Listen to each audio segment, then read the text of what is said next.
Good morning and नमस्कार दोस्तों, स्वागत है आप सभी का आपके अपने YouTube channel GK search engine पर। आज है 12 जनवरी और 12 जनवरी से रिलेटेड राजस्थान करंट अफेयर्स के जितने भी इंपॉर्टेंट क्वेश्चन हैं सभी हम इस वीडियो में डिस्कस करने वाले हैं। तो पूरा वीडियो बहुत ध्यान से देखना और वीडियो के एंड में मैं आपसे क्वेश्चन पूछूंगा जिसका आंसर आपको कमेंट बॉक्स में देना है।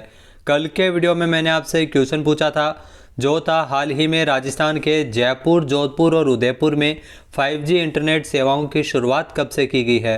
तो 7 जनवरी 2023 से शुरू हुई है, यानी कि ए ऑप्शन इसका बिल्कुल सही था। जिन दोस्तों ने ए ऑप्शन कमेंट बॉक्स में सही जवाब दिया था उनको हार्दिक शुभकामनाएं। राजस्थान के 3 शहरों में 5G इंटरनेट सेवाएं की लॉन्च की गई है। यहाँ 7 जनवरी 2023 को जयपुर, जोधपुर और उदयपुर में 5G सेवाओं की शुरुआत हुई है। इसका शुभारंभ किया था सीएम अशोक गहलोत द्वारा जयपुर से वर्चुअल रूप से। नेटवर्क प्रोवाइडर कंपनी है 5G की रिलायंस जियो। जी हाँ, रिलायंस जियो के द्वारा इसका शुभारंभ किया गया है। इसी के साथ ही सीएम अशोक गहलोत ने जियो ग्लास और कम्युनिटी क्लिनिक उत्पादन का भी शुभारंभ किया। जियो ग्लास को कंपनी का जो पहला स्मार्ट ग्लास है, इसका मुख्य उद्देश्य 3D अवतार, होलोग्राफिक कंटेंट और सामान्य वीडियो कॉन्फ्रेंसिंग के अनुभव को और अधिक इंटरेक्टिव बनाना है। तो चलिए स्टार्ट करते हैं आज के करंट अफेयर्स। पहला क्वेश्चन है, हाल ही में 10 जनवरी को इंदौर में आयोजित प्रवासी भारतीय सम्मेलन में राष्ट्रपति द्रौपदी मुर्मू द्वारा राजस्थान से किसे सम्मानित किया गया था।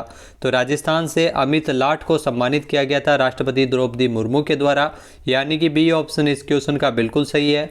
आइए जानते हैं इंपॉर्टेंट फैक्ट्स। तो इंदौर के ब्रिलियंट कन्वेंशन सेंटर में 10 जनवरी को प्रवासी भारतीय सम्मेलन का आयोजन किया गया था, जिसमें राष्ट्रपति द्रौपदी मुर्मू द्वारा शारदा ग्रुप पोलैंड भीलवाड़ा के सीईओ अमित लाट का सम्मानित किया गया था। यहाँ अमित लाट को पुरस्कार देकर नवाजा गया था। प्रवासी भारतीय सम्मान पुरस्कार से नवाजे गए थे अमित लाट ने यूक्रेन में फंसे भारतीय छात्रों को पोलैंड के रास्ते भारत में लाने में अहम भूमिका निभाई थी। शारदा ग्रुप भीलवाड़ा का पोलैंड में टेक्सटाइल का कारोबार है। अमित लाट मूलतः राजस्थान के निवासी है, जिन्हें प्रवासी भारतीय सम्मान से नवाजा गया है। प्रवासी भारतीयों को दिया जाने वाले सर्वोच्च सम्मान है और इस सम्मान के लिए दुनिया भर से 27 प्रवासी भारतीयों को चुना गया था। 8 से लेकर 10 जनवरी तक इंदौर में प्रवासी भारतीय सम्मेलन का आयोजन किया गया था। नेक्स्ट है, हाल ही में बालिका वर्ग में 44वीं सब जूनियर राष्ट्रीय वॉलीबॉल चैंपियनशिप किसने जीती है। तो बालिका वर्ग में 44वीं सब जूनियर राष्ट्रीय वॉलीबॉल चैंपियनशिप जीता है राजस्थान ने, यानी कि बी ऑप्शन इसका बिल्कुल सही है। आइए जानते हैं इंपॉर्टेंट फैक्ट्स। तो राजस्थान की जो बालिका वर्ग की टीम ने 44वीं सब जूनियर राष्ट्रीय वॉलीबॉल चैंपियनशिप को अपने नाम किया है। वॉलीबॉल फेडरेशन ऑफ इंडिया और दिल्ली वॉलीबॉल एसोसिएशन के संयुक्त तत्वावधान में 3 से लेकर 8 जनवरी तक दिल्ली में इस चैंपियनशिप का आयोजन किया गया था, जिसमें फाइनल मैच में राजस्थान की टीम ने उत्तर प्रदेश को 3-1 से हराते हुए प्रतियोगिता अपने नाम की है। कविता सुथार जो राजस्थान की बालिका वर्ग की सब जूनियर राष्ट्रीय वॉलीबॉल जो चैंपियनशिप के लिए राजस्थान की जो कप्तान थी, जबकि कविता को टूर्नामेंट की सर्वश्रेष्ठ खिलाड़ी का पुरस्कार भी दिया गया है। कविता सुथार पूर्व में भी भारतीय टीम का प्रतिनिधित्व कर चुकी है। नेक्स्ट है, राजस्थान में राष्ट्रीय सड़क सुरक्षा सप्ताह के दौरान परिवहन मंत्री ब्रजेंद्र ओला ने राज्य सड़क सुरक्षा संस्थान का उद्घाटन कहाँ किया है। तो ये मोस्ट इंपॉर्टेंट है, जयपुर में राज्य सड़क सुरक्षा संस्थान का उद्घाटन किया गया है। ये क्वेश्चन डेफिनेटली आगे पूछा जा सकता है, यानी कि बी ऑप्शन इसका बिल्कुल सही है। राज्य सड़क सुरक्षा संस्थान बजट में इसको स्थापित किए जाने को लेकर घोषणा की थी, तो हाल ही में जयपुर में इसका उद्घाटन किया गया है ब्रजेंद्र ओला के द्वारा, जो राजस्थान के परिवहन मंत्री है। आइए जानते हैं इंपॉर्टेंट फैक्ट्स। तो परवाह करेंगे सुरक्षित रहेंगे, इस थीम पर 11 से लेकर 17 जनवरी तक राष्ट्रीय सड़क सुरक्षा सप्ताह का आयोजन किया जा रहा है। परिवहन मंत्री ब्रजेंद्र ओला ने 11 जनवरी को OTS सभागार में जो जयपुर में राष्ट्रीय सड़क सुरक्षा सप्ताह का शुभारंभ किया। इसी के साथ ही जो पूरे सप्ताह सड़क सुरक्षा जागरूकता कार्यक्रम आयोजित किए जाएंगे। इसी अवसर पर बजट घोषणा 2022-23 की अनुपालना में जयपुर में राज्य सड़क सुरक्षा संस्थान का भी उद्घाटन ब्रजेंद्र ओला के द्वारा किया गया था। राजस्थान में सड़क दुर्घटनाओं को कम करने के लिए जयपुर में राज्य सड़क सुरक्षा संस्थान स्थापित किए जाने की घोषणा बजट में सीएम अशोक गहलोत ने की थी।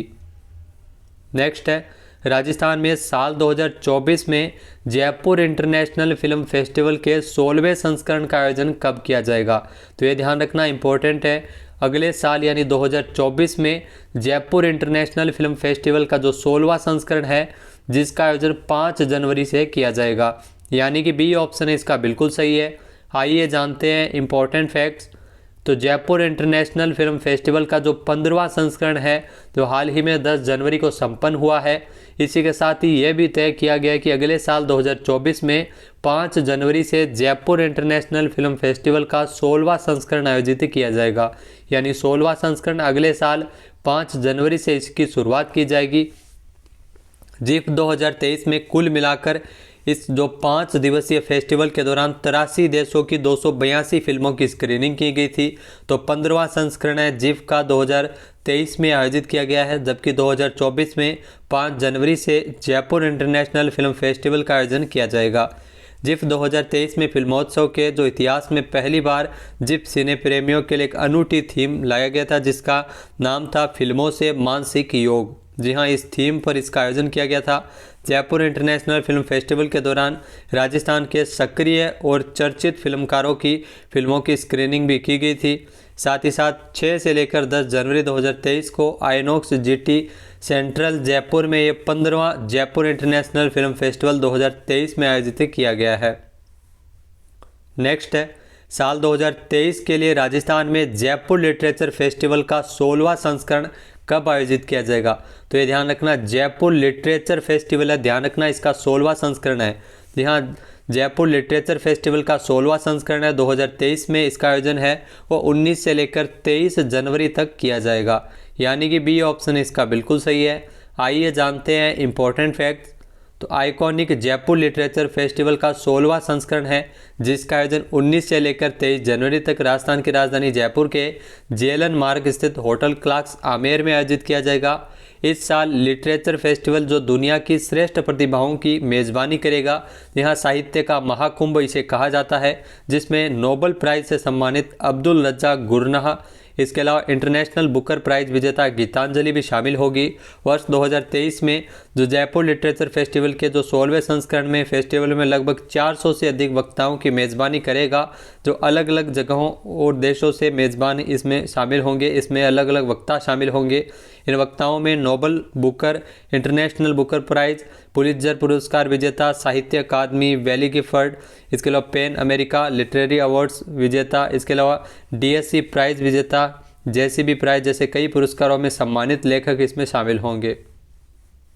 नेक्स्ट है हाल ही में 1 से लेकर 5 फरवरी 2023 को आयोजित होने वाले राजस्थान इंटरनेशनल फिल्म फेस्टिवल में प्राइड ऑफ राजस्थान अवार्ड किसे दिया जाएगा? तो ये मोस्ट इंपॉर्टेंट क्वेश्चन है, ज़रूर यहाँ से एक क्वेश्चन आता है। प्राइड ऑफ राजस्थान अवार्ड की अगर बात की जाए तो ये क्वेश्चन आप ज़रूर याद रखिएगा, राज बंसल को यह पुरस्कार मिलेगा, यानी कि ए ऑप्शन इसका बिल्कुल सही है। जो आपको तस्वीर में दिखाई दे रहे हैं राज बंसल, जिनको राजस्थान इंटरनेशनल फिल्म फेस्टिवल, इस फेस्टिवल का आयोजन है वो 1 से लेकर 5 फरवरी 2023 तक किया जाना है, जहां पर इन्हें प्राइड ऑफ राजस्थान अवार्ड से नवाजा जाएगा। आइए जानते हैं important facts.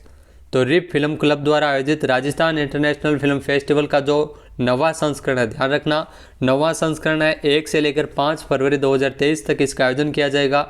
Rajasthan international film festival के संस्थापक सोमेंद्र हर्ष ने बताया कि इस वर्ष राजस्थान इंटरनेशनल फिल्म फेस्टिवल में प्राइड ऑफ राजस्थान अवार्ड जो फिल्म बिजनेस के क्षेत्र में अपना अलग मुकाम हासिल कर चुके जयपुर के प्रख्यात फिल्म डिस्ट्रीब्यूटर राज बंसल को दिया जाएगा। जी हाँ, राज बंसल जो जयपुर के प्रख्यात फिल्म डिस्ट्रीब्यूटर है, जिन्हें पुरस्कार मिलेगा। प्राइड ऑफ राजस्थान जो हर वर्ष रिफ्ट में फिल्मी दुनिया की ऐसी शख्सियत को दिया जाता है जिसकी जड़ें राजस्थान से जुड़ी हो, यानी राजस्थान से किसी न किसी रूप में संबंध हो, जिन्होंने देश विदेश में सिनेमा में अपना मुकाम हासिल किया हो, ऐसे लोगों को यह पुरस्कार मिलता है। तो राज बंसल जो फिल्म डिस्ट्रीब्यूटर के साथ साथ एक कवि और लेखक भी है। राज बंसल है जो जयपुर के एंटरटेनमेंट पैराडाइज के डायरेक्टर है। इसके अलावा Rajasthan film trade and promotion council के सचिव के पद पर भी नियुक्त है। वर्ष 2021 में यही पुरस्कार फिल्म निर्माता ओम छंगानी को दिया गया था और 2022 में संजीव गोयनका को दिया गया था। नेक्स्ट है रांची में आयोजित राष्ट्रीय जूडो चैंपियनशिप में हनुमानगढ़ के राहुल सेवता ने कौन सा पदक जीता था? तो रांची में आयोजित किए गए राष्ट्रीय जूडो चैंपियनशिप में हनुमानगढ़ के राहुल सेवता ने स्वर्ण पदक अपने नाम किया था, यानी कि सी ऑप्शन इस क्वेश्चन का बिल्कुल सही है। आइए जानते हैं इंपॉर्टेंट फैक्ट्स।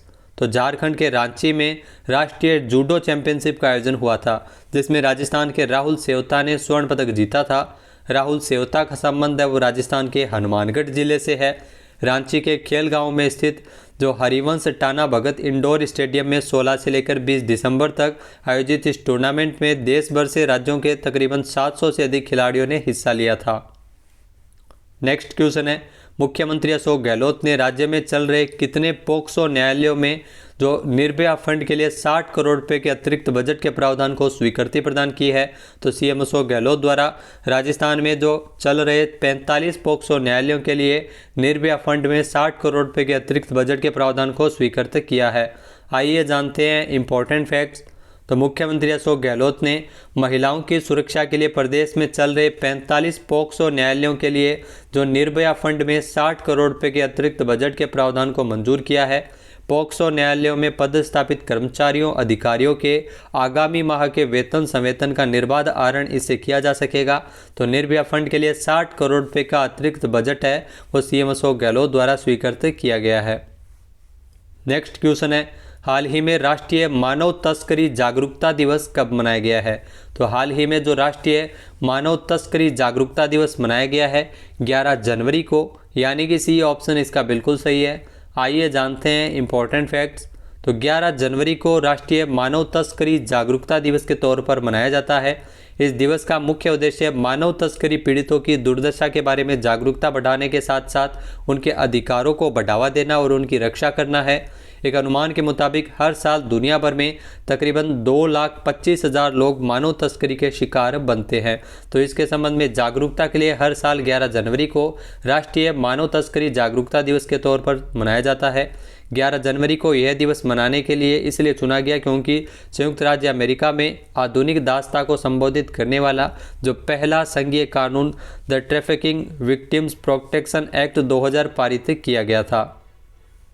नेक्स्ट क्वेश्चन है, हाल ही में प्रधानमंत्री नरेंद्र मोदी द्वारा एस्पिरेशनल ब्लॉक्स प्रोग्राम कब लॉन्च किया गया था? तो हाल ही में जो पीएम मोदी के द्वारा एस्पिरेशनल ब्लॉक्स प्रोग्राम को 7 जनवरी 2023 को लॉन्च किया गया था, यानी कि बी ऑप्शन इस क्वेश्चन का बिल्कुल सही है। आइए जानते हैं इंपॉर्टेंट फैक्ट्स। तो 7 जनवरी 2023 को भारत के प्रधानमंत्री नरेंद्र मोदी द्वारा तो राष्ट्र भर में एस्पिरेशनल ब्लॉक्स प्रोग्राम 2023 को लॉन्च किया है, जिसे विभिन्न मापदंडों में पिछड़े जिलों के ब्लॉक के प्रदर्शन में सुधार लाने के उद्देश्य से शुरू किया गया है। केंद्रीय बजट 2022-23 में एस्पिरेशनल ब्लॉक प्रोग्राम की घोषणा की गई थी और इसी को लॉन्च किया है पीएम मोदी ने 7 जनवरी को। इसके अलावा इस कार्यक्रम के तहत 500 ब्लॉकों के उनके प्रदर्शन के आधार पर तिमाही रैंकिंग के लिए इसमें चिन्हित किया गया, जो पिछड़े जिलों में, ध्यान रखना, पिछड़े जिलों के लिए जो 500 ब्लॉकों को उनके प्रदर्शन के आधार पर तिमाही रैंकिंग के लिए इसमें चिन्हित किया गया है। अब बात कर लेते हैं आज के हमारे क्विज की। तो आज का हमारा क्विज है, हाल ही में 8 जनवरी को राजस्थान विश्वविद्यालय का कौन सा स्थापना दिवस मनाया गया था? एक बार फिर से सुनिएगा, 8 जनवरी को राजस्थान विश्वविद्यालय का कौन सा स्थापना दिवस मनाया गया है? इसका सही आंसर आपको कमेंट बॉक्स में देना है। और अगर ये वीडियो आपको पसंद आए तो इसे लाइक और शेयर करना बिल्कुल न भूलिएगा। चैनल पर नए हैं, सब्सक्राइब नहीं किया है तो अभी सब्सक्राइब बटन पर क्लिक करें। इस वीडियो की जो PDF फाइल है वो आप वीडियो के डिस्क्रिप्शन बॉक्स से डाउनलोड कर सकते हैं और इस क्वेश्चन का आंसर आप वोट करके भी कर सकते हैं। वीडियो देखने के लिए धन्यवाद। जय हिंद, जय भारत, जय राजस्थान।